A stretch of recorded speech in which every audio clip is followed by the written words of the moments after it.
and welcome to the Bare Bones Friday show, which means basically usually I have one or two guests. Often it's Christian Finnegan, sometimes Christian and Ophira Eisenberg, who I'm going to be talking to actually later today, and I'll drop that later today as well for the weekend.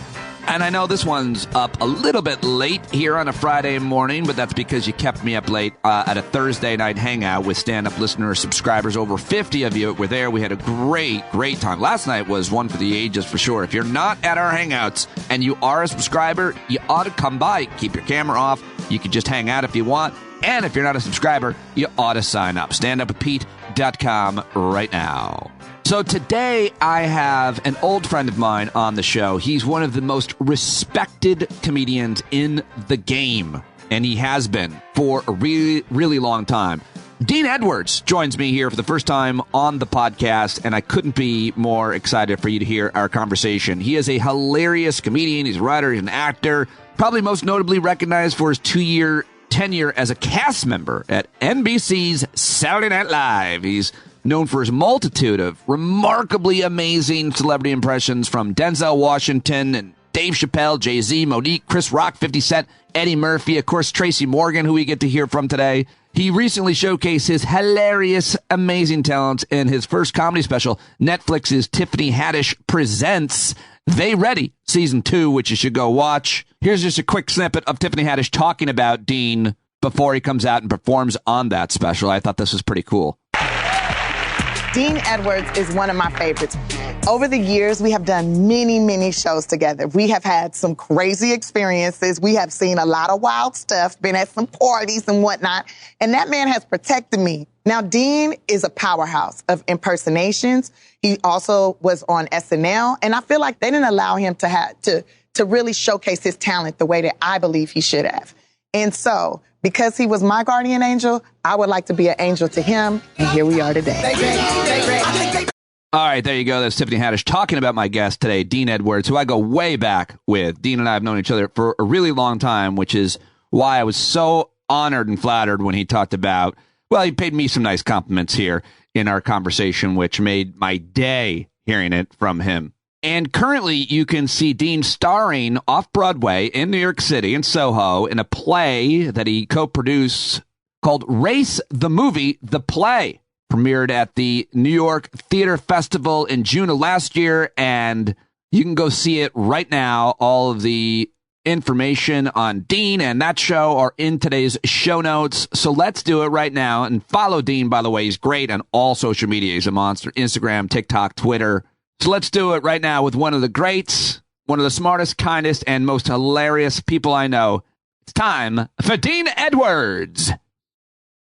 Oh, yes. Dean Edwards, through a publicist, I'll say as well. I mean, listen, we talked about, I don't know, a year or so ago. I was like, I really would love to tape with you. And you're like, yeah, hit me in January. And I just never did or something. And then I hear from this publicist, would you like to interview Dean Edwards? I was like, yes. Good to see you. Thank you. Thank you.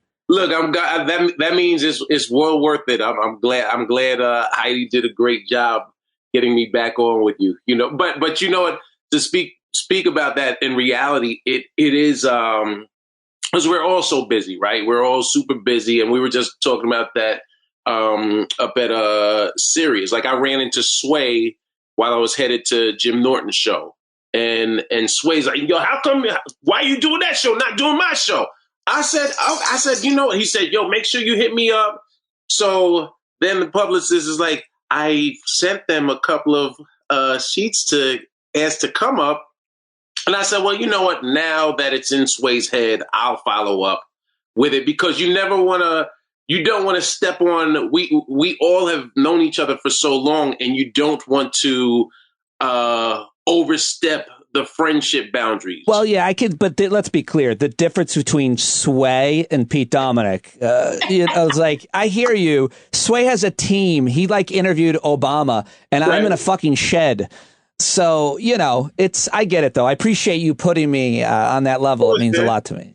We all the same. I don't look at him any differently than I look at you. Well, you should. That's your problem, that you see us as somehow equal. I don't know what happened to you. But I'd like to find out. Let's get into it, man. I'm psyched to talk to you. I'm excited about this new off-Broadway show. We'll talk about that.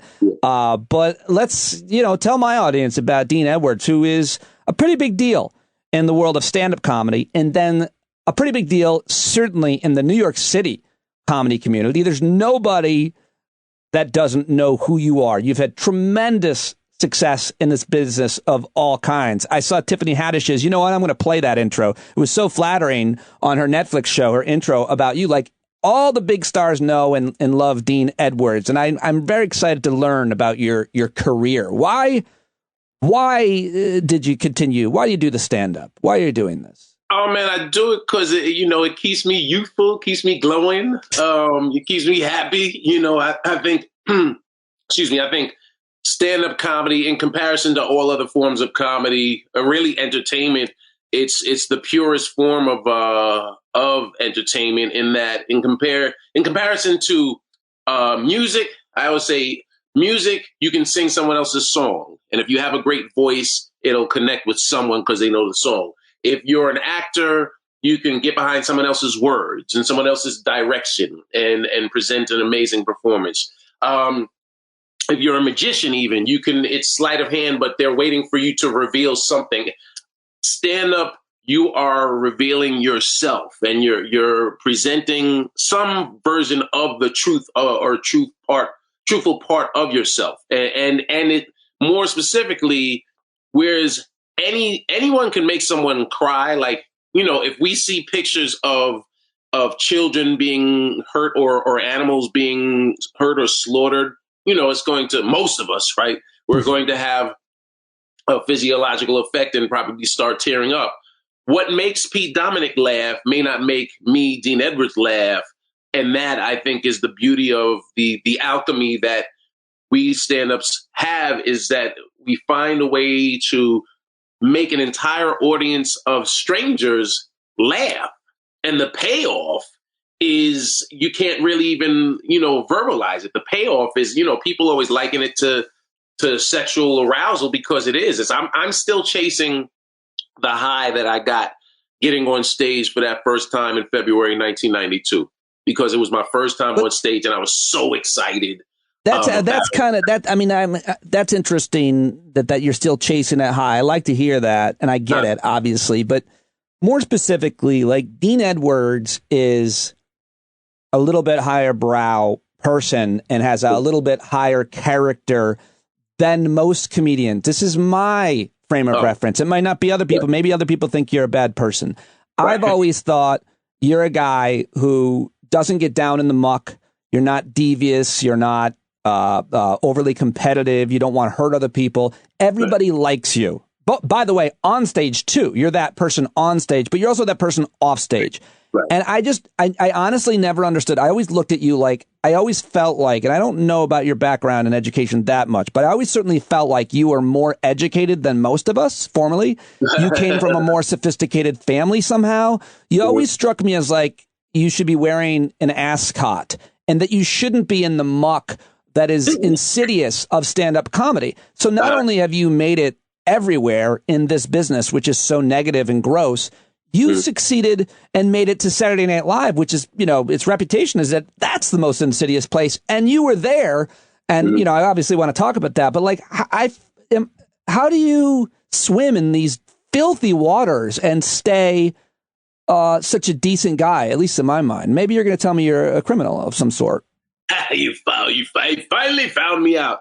No, man, you know what? I've always, some people... I've always had a strong faith in a higher power, and that higher power also being within each of us. And so because we all have that God within us, if we all talk about faith and we talk about having faith, then having faith means you can't have fear coexist with it. Right. And so I've always been very confident in what I do. I'm always confident that if someone doesn't like me initially, I'm gonna make them like me. I like the challenge of walking on stage or even walking amongst a group of people, that we all came up with. I was talking about Jim Norton earlier, and it's like, the crew of comics that you and I both came up with versus the crew of comics now is no comparison as far as the hazing that we received. Is that right? I wonder about that because I'm not, in the scene, and barely. No,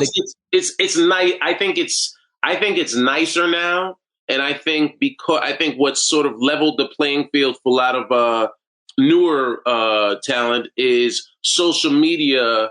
You might be a new stand-up, but you have 1 million followers on TikTok or whatever social media for, and so that then at least warrants your respect that you're going to be on the same stages as someone that's been doing this 10, 20, 30 years. That doesn't mean you'll get respect as a stand-up, because stand-up, we respect the funny, right? We respect if we see someone killing, then we respect that. But it levels a playing field where, no one wants to be in the middle of a roast and someone says, yeah, well, that's why I don't care if you've been doing this 20 years. That's why you got 11 followers. That that's how someone new could shut someone old school down, and it could go back and forth. But I think people are nicer now, more polite now, because there are so many cameras on, so many microphones that are hot and on all the time. And for me, I'm about encouraging people. Bernie Mac, I met Bernie Mac in '93, like my first year of comedy. And he was very nice to me and gracious when he didn't have to be, because I was interrupting him when he was about to perform in front of 3,000 people. And so I always carried that and said, you know what, the same memory he gave me, I want to be able to leave a good impression on someone when I walk away from them, whether that's a new comic coming up saying, hey, advice, and I'm not big on advice, but I'll share my insight.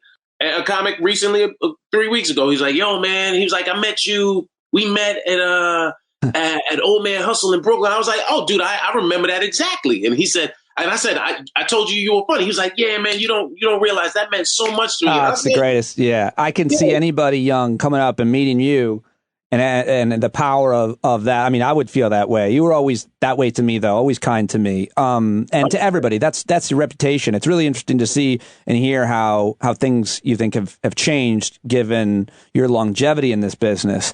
But I just laughed when you said ascot, and I realized I had this scarf on. It might be where it came from. It might have been where it came from.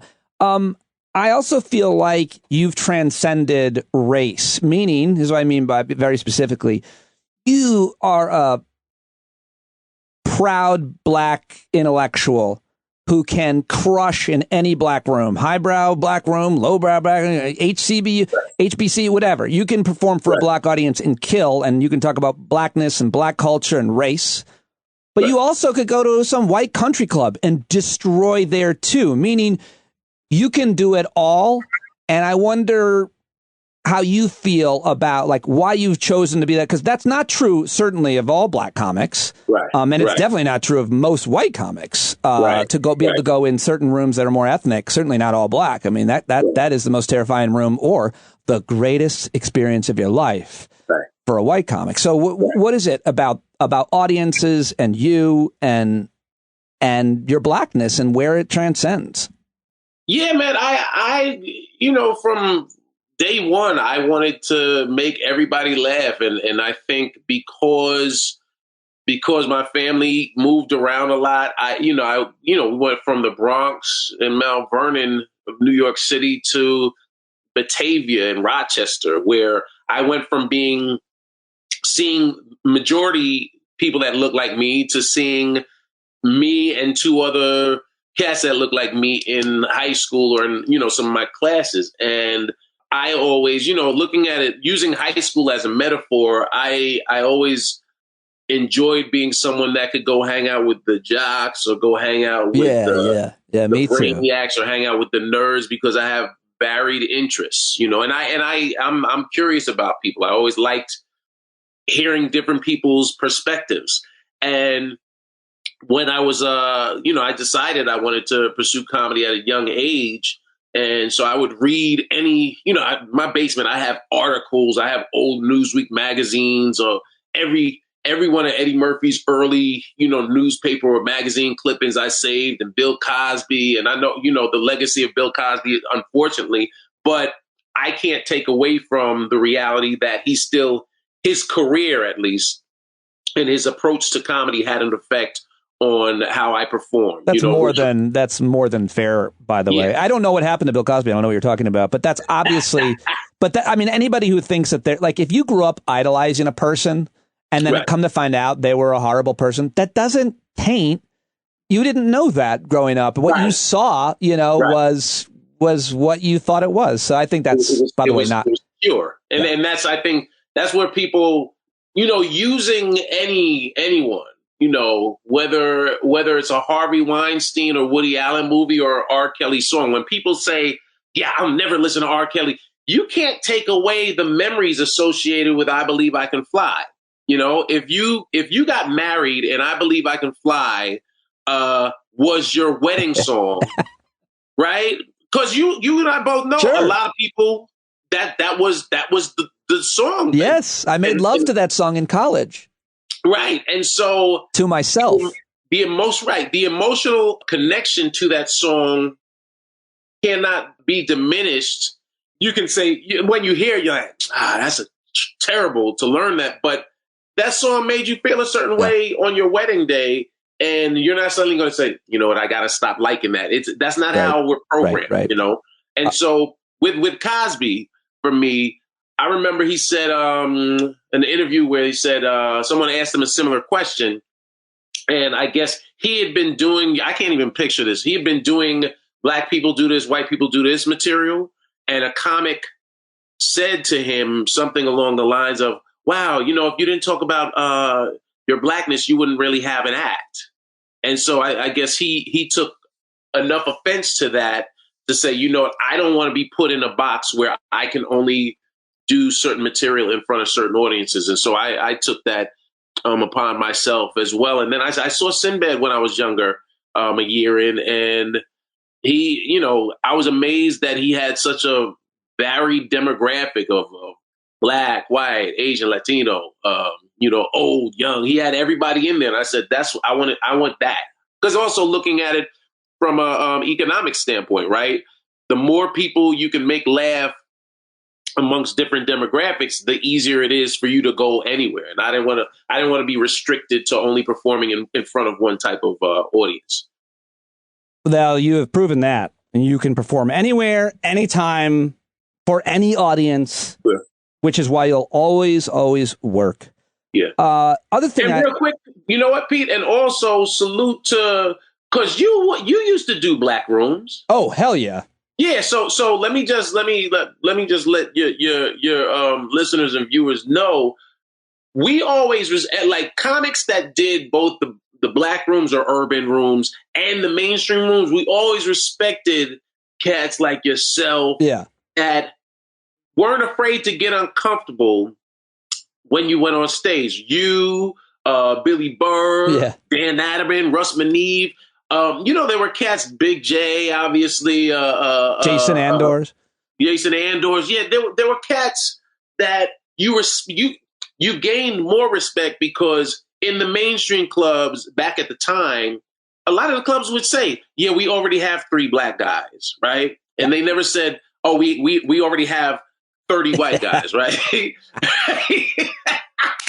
So, and usually on those shows, it was maybe one Black cat, maybe a woman, and then say 3 or 4 white guys. Yeah. And the Black comic, usually because he was quote unquote high energy, he would go on last, and the woman would be sandwiched right in the middle.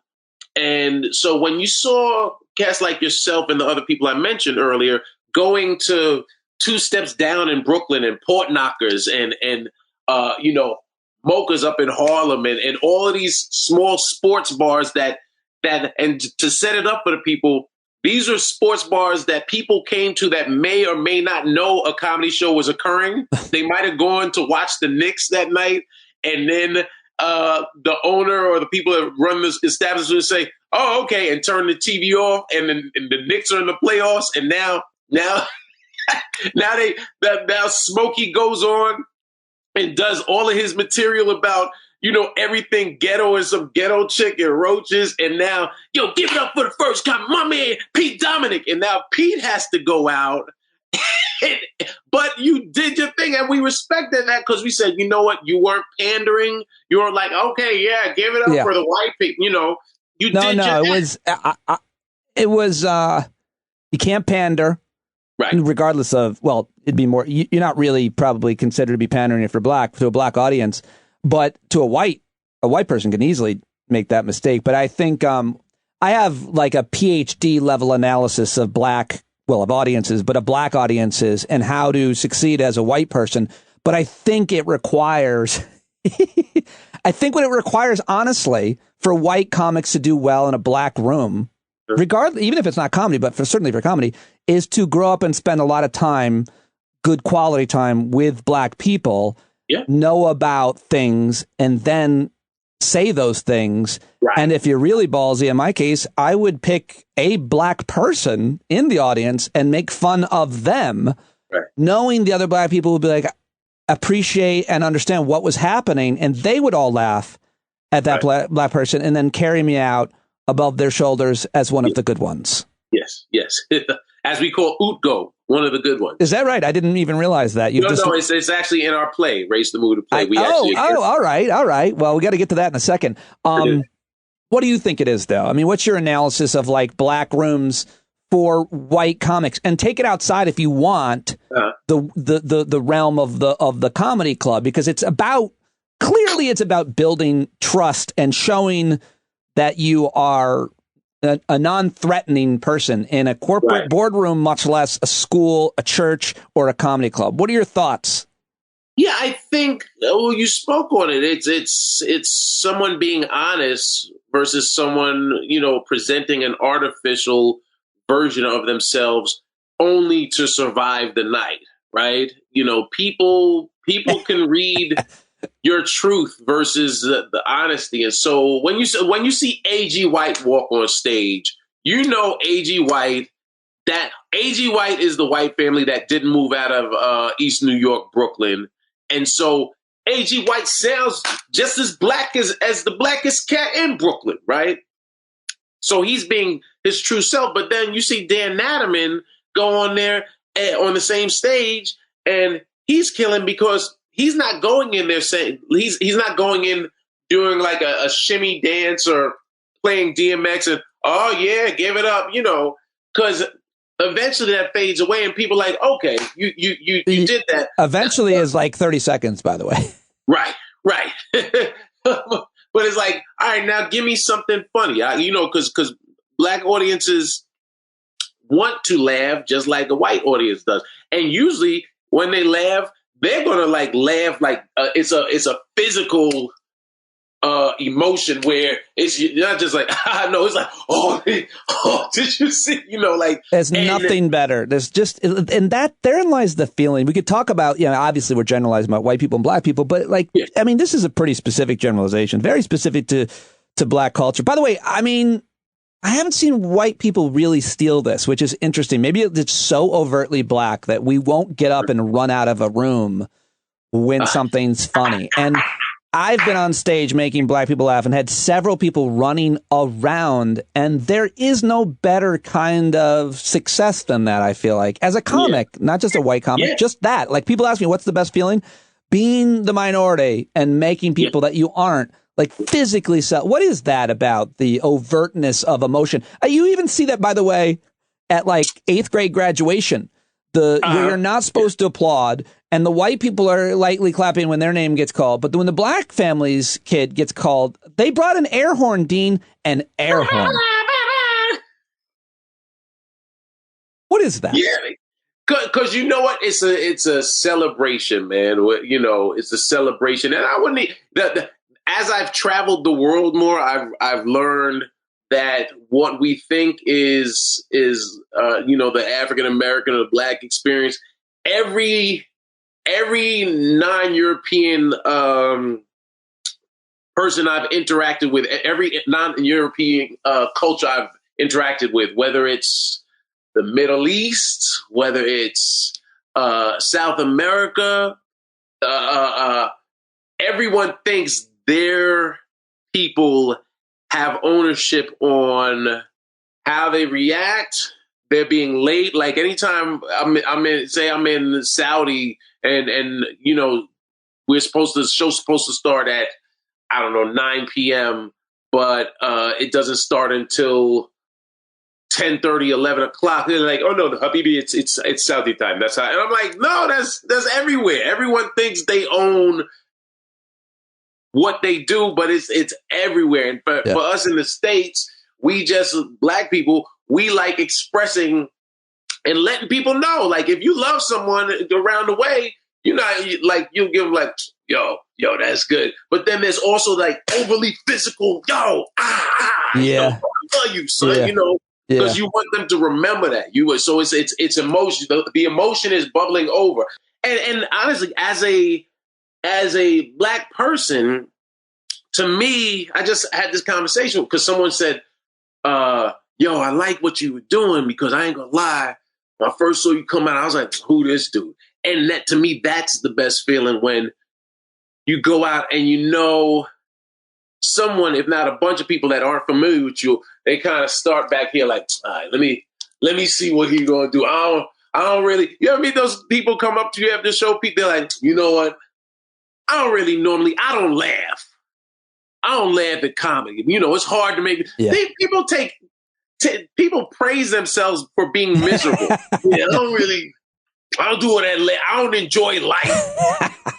I don't really laugh, but yo, you got that. And so this dude said that to me recently, and he was so excited about it. He was like, man, and he said it like 10 times, yo, man, yo, you got that was, man, because you came in and I didn't really know what to expect. So I was like, who this dude? But you were hitting us in the head with some culture, and to me, that's the best feeling in the world, man. Because it's like, if I can make somebody think while I'm making them laugh, that makes me believe I did my job and touch someone, and maybe made someone think on their way out, and if not change their perspective, at least ponder their perspective.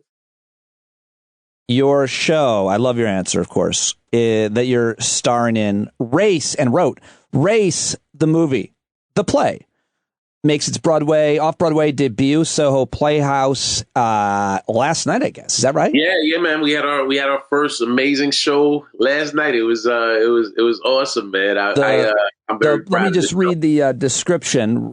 You co-wrote it, right? And co-starring? No, I did. I'm a co-producer on it. But okay.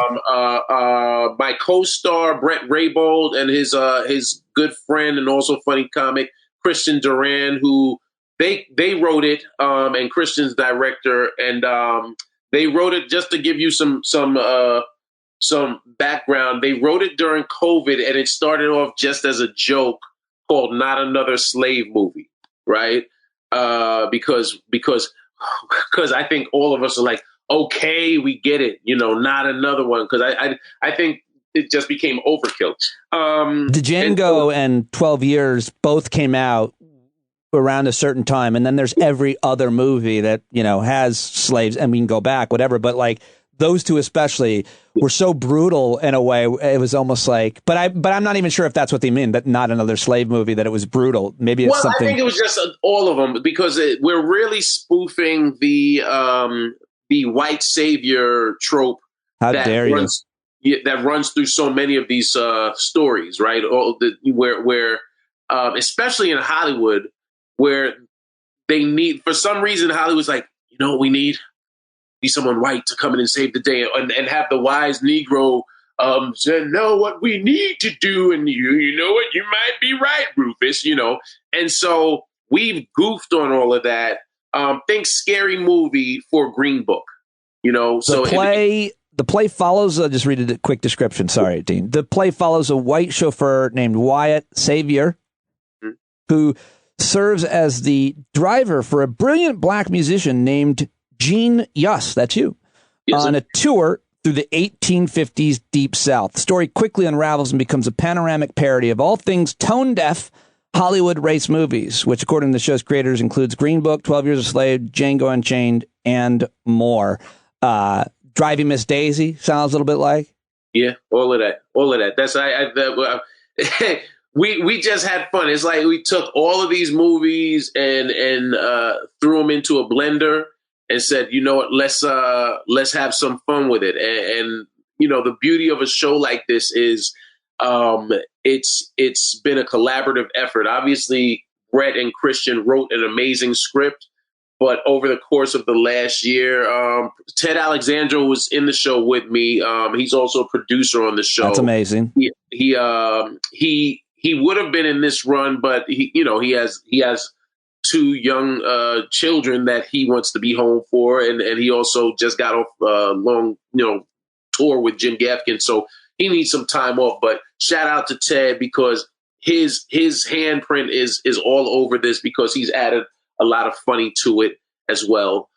Eagle Wit, Quan, Andre, just so many great comics, and then also straight actors that bring and ground the show. I'm actually not one of the funniest people in the show. I'm more the straight person. I'm a straight person, and a lot of funny is ensuing around me. And I've been able to, because I've been a comic for a long time, I've been able to share insight and say, you know what would be funny if we did this. And that's why I say it's been an extremely collaborative effort, because everyone has sort of just added as much funny and trimmed as much fat off of it, so that people walk out. Last night, people walked out excited, man. Like when the show ends after about 90, 95 minutes, everyone walks out feeling good and excited. I love it. I can't wait to see it. And see you as kind of a straight man in a comedy role. I mean, I'm trying to look at your IMDb. Have you ever done a straight acting role? Not that this is necessarily that, and obviously it's a play, right? But I feel like people mostly know you as a comic, as a funny. Yeah. I've had the movies I've done where I played drama. I did some years ago with Man, you were in Melrose Place. No, what? I have no idea why that's on there. So I always think that's just funny. I don't know if there was another Dean Edwards that was on there. Oh, you were not on Melrose Place. They got that wrong. Yeah. But everything else, I think, on my IMDb. Sopranos? I did a Sopranos. I was serious in the Sopranos. That was a good episode. I remember that simply because it was one of those things where you're watching. It's a great feeling for most people, if you're a healthy person regarding your ego, when you're watching a show and you see someone you know and care about, a friend, walk on. I saw you walk on. I was like screaming to nobody, right? Like, Dean is on the Sopranos. That's Dean Edwards. I'm sure that's Dean Edwards. Is that Dean? Yeah, that's Dean. And you're just like, I can't believe Dean's on the Sopranos. Right. Much less, obviously, when you made it on SNL and everything else that you've done. But I mean, I just remember that was 2004. So that's a pretty big deal for all of us to see you on that show. Yeah, that was fun, and I did a film called A New Wave where I played a British bank robber, and that was it was comedy, but there were some dramatic moments in that with John Krasinski and Andrew Keegan. So I've had the chops and the itch in me for a long time, but it's just been nice. Pause, right? But it's been nice to really sink my teeth into this, and because it's humorous, but then there are a couple of moments because we're dealing with race in the 1800s, so it does get serious at a couple of moments in the play. How have you personally dealt with race in your life and your career as a father to two black women and a husband to, I believe, one black wife, who you, by the way, were always, the other thing about you is I never saw you even really flirting with women. I'm sure you do. You're a very likable guy, but you were always very much married and always very much in reference to your wife to the point those of us who didn't know her were always like, she must be pretty great. Because Dean's very devoted to her in a kind of overt way, which I think it was always another thing I admired about you. And so tell me about how you've dealt with life, however you want, moving through it as a black man. And I mean, how that's changed, God, I suppose as every role in your life, but certainly as culture has changed. Yeah. Culture. Well, I think the culture has caught up to the reality, right? Within the last few years, and then taking it back even further to the last decade or so, with going back to Trayvon Martin. These are things that all of the uprisings were, or the things that led to the uprisings were things that were occurring in the world already. I fortunately, knock on wood, never had an incident with a police officer that got out of hand. But is it because you do impersonations immediately upon conflict to de-escalate? Is that? Oh, totally. If I get pulled over, I'm like, so you're going to tell me that you have a problem with, and they're like, wait, are you? Yeah, I'm Denzel. My ID says differently. But, and they're like, no, you look. I'm like, no. When all else fails, entertain the police officers. Hey, Gary. Hey, Gary. Dean, I just pulled over Denzel Washington and Tracy Morgan. You got to come meet him. Right. Exactly. I joke. You obviously, I'm glad to hear that you have not had anything like that. But go ahead. I interrupted you with that about moving through life. But we've all, George Floyd raised a concern where I remember hearing white friends say to me, wait, so what's this thing? I keep hearing people talk about the talk. And I was like, oh, yeah, the talk is the conversation that your parents or your father has, my dad had, when you get pulled over by the cops, hands at 12 and 9, and when they pull you over, pull out your license and your ID and have everything out so they can see it. And that's a conversation that my father had with me. He worked for New York State Department of Corrections, so I was well versed in the talk and how to be respectful versus friends of mine that never had to deal with that awareness or that fear. And I think, I'm a 6'4" black dude with big hair, so I'm well aware of how the world perceives me.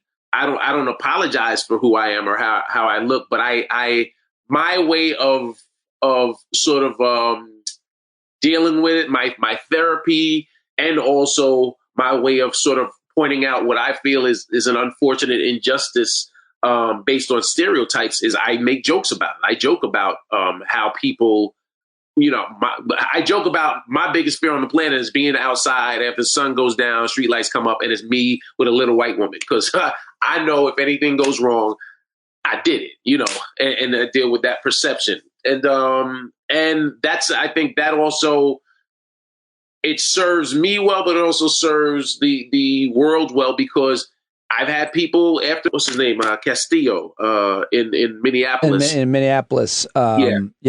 There's so many, right? That you forget. I'm trying to think too. But Philando Castillo, is that it? That you're getting closer. Yeah. When he was, I was in Minneapolis. I believe he was sitting in his car or something. Yeah. Philando Castillo. And I was making jokes not about his slang, but about how, people grabbing their purses. And I remember afterwards, I had a woman come up to me, a white woman come up to me. She's like, "That's not true, is it?" And I was like, "No, that's a reality I've dealt with since I was probably 11 years old." And then she started, crying, and she's like, "No, because I don't." And I said, "Well, yeah, if you do it, you've been doing it." I said, "But the trick is to be aware of it, and aware that person might have been walking down the street anyway. You just happen to catch up and then pass them, and now they're behind you. That's not their fault, Let me ask you one specific. It just happened. You're a New Yorker. Did you see that video of that black man being choked to death on the subway? No. You haven't heard about that? No. All right. Well, then I won't even ask you about it on the record because. Well, and you know what I'll say, Pete? It got to a point where it's so prevalent. I honestly stay away from the news as much as possible. Well, it was just about, this was somewhat unique, and I just feel like a New Yorker, much less a black New Yorker, any New Yorker's perspective is good on it, in that this man was clearly mentally ill by all accounts. He was screaming and shouting on the subway like we see every day. Right. But this time, some 24-year-old Marine just went over and choked him out, and he ended up dying. And it's a lot of outrage, as you can imagine, around it. Let me just, though, ask you about that. Like, how do you emotionally, go through life? Is there an undercurrent of anger, resentment, fear? Is this something you think about on a regular basis? Can you detach from it? What about your daughters? Yeah, I can't detach from it because it's a reality that we deal with. I don't walk around in fear with it because, like I said, if you have faith, what's meant to happen is going to happen. So I'm not going to walk around, nervously, like, how are people going to perceive me? It angers me because I know that had he been, or I presume that there's a realistic chance that had he not been Black, it would not have been handled the same way. Or if it had been a white person that the person choked, it would have made bigger news. If say it was a Black Marine that strangled a white Marine, right, or a white homeless guy that was sort of losing on the street. So it's very frustrating. I meditate a lot. I check in with all my friends. I have a good support group. Mark Theobald, Harris Stanton, and so we are you still thick as thieves with those two? Oh yeah. Those are probably my two of my closest friends. That's so great. They're both such great guys, and they both seem to both be doing really well as well career wise too. Yeah. So I don't. During the pandemic, it was interesting having conversations. I spoke with Lynn Koppitz a lot, good friend, because everybody else in my house was Zooming classes, and so I would go and sit in the backyard and in the cold with a parka on, but just so we couldn't have the comics table in the back of the cellar, so I would just sit back there on the phone with Lynn or Keith Robinson or whomever.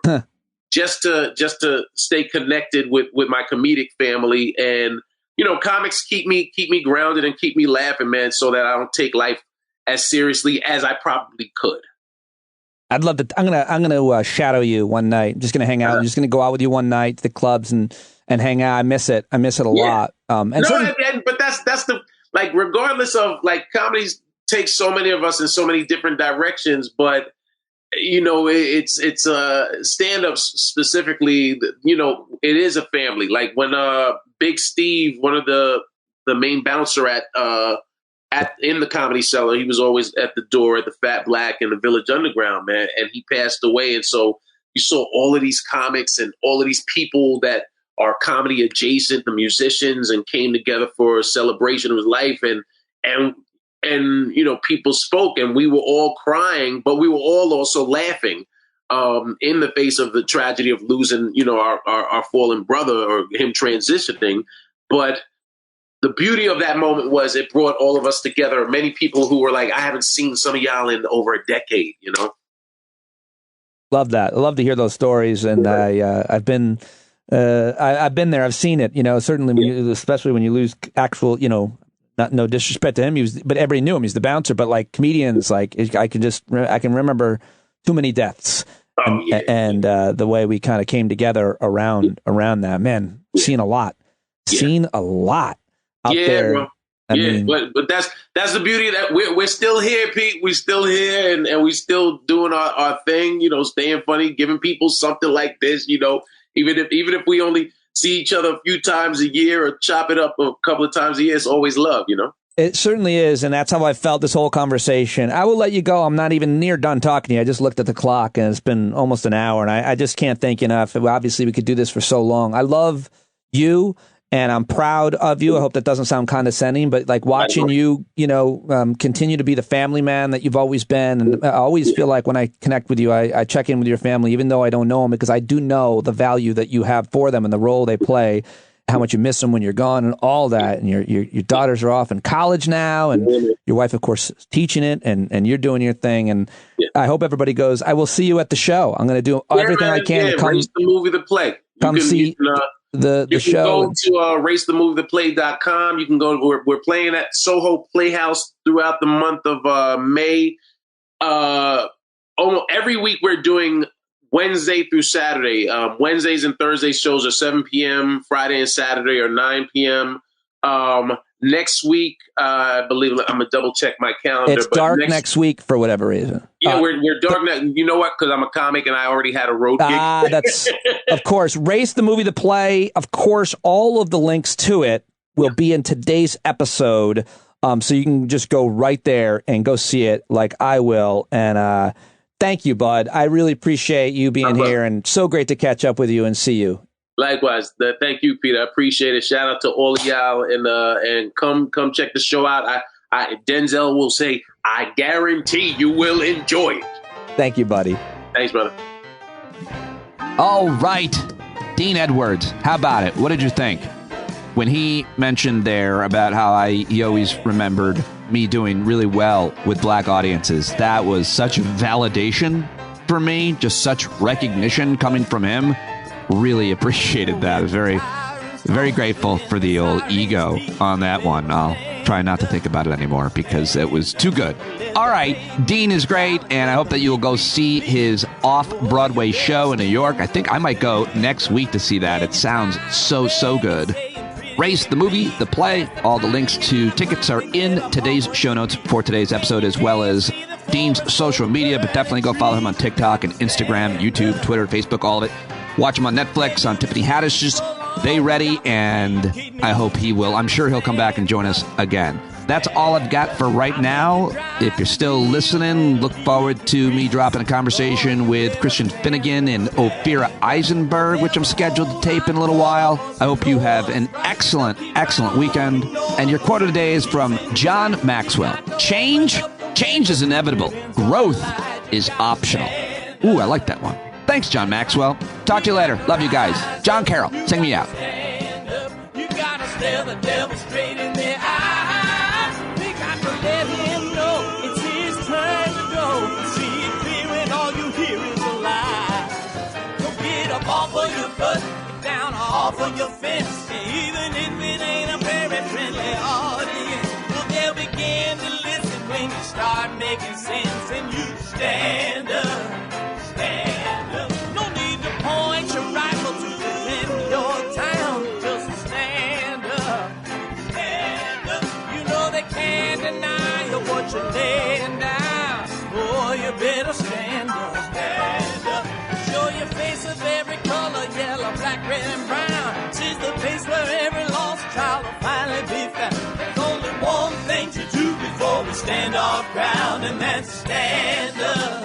Stand up. Well, the founding fathers saw a land for all. They had to stand up. They had to stand up. They had a keen imagination for a crystal ball, drawing all the plans of stand up. But all they had to go on was the time they were in, with other causes for laws, and since they weren't even sin, they knew that change was gonna come before the change could begin. They had to stand up.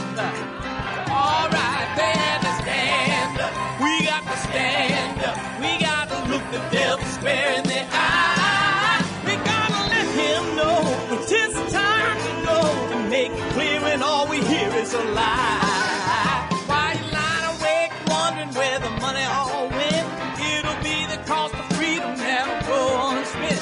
You can see him flee the scene of that experiment if you stand up.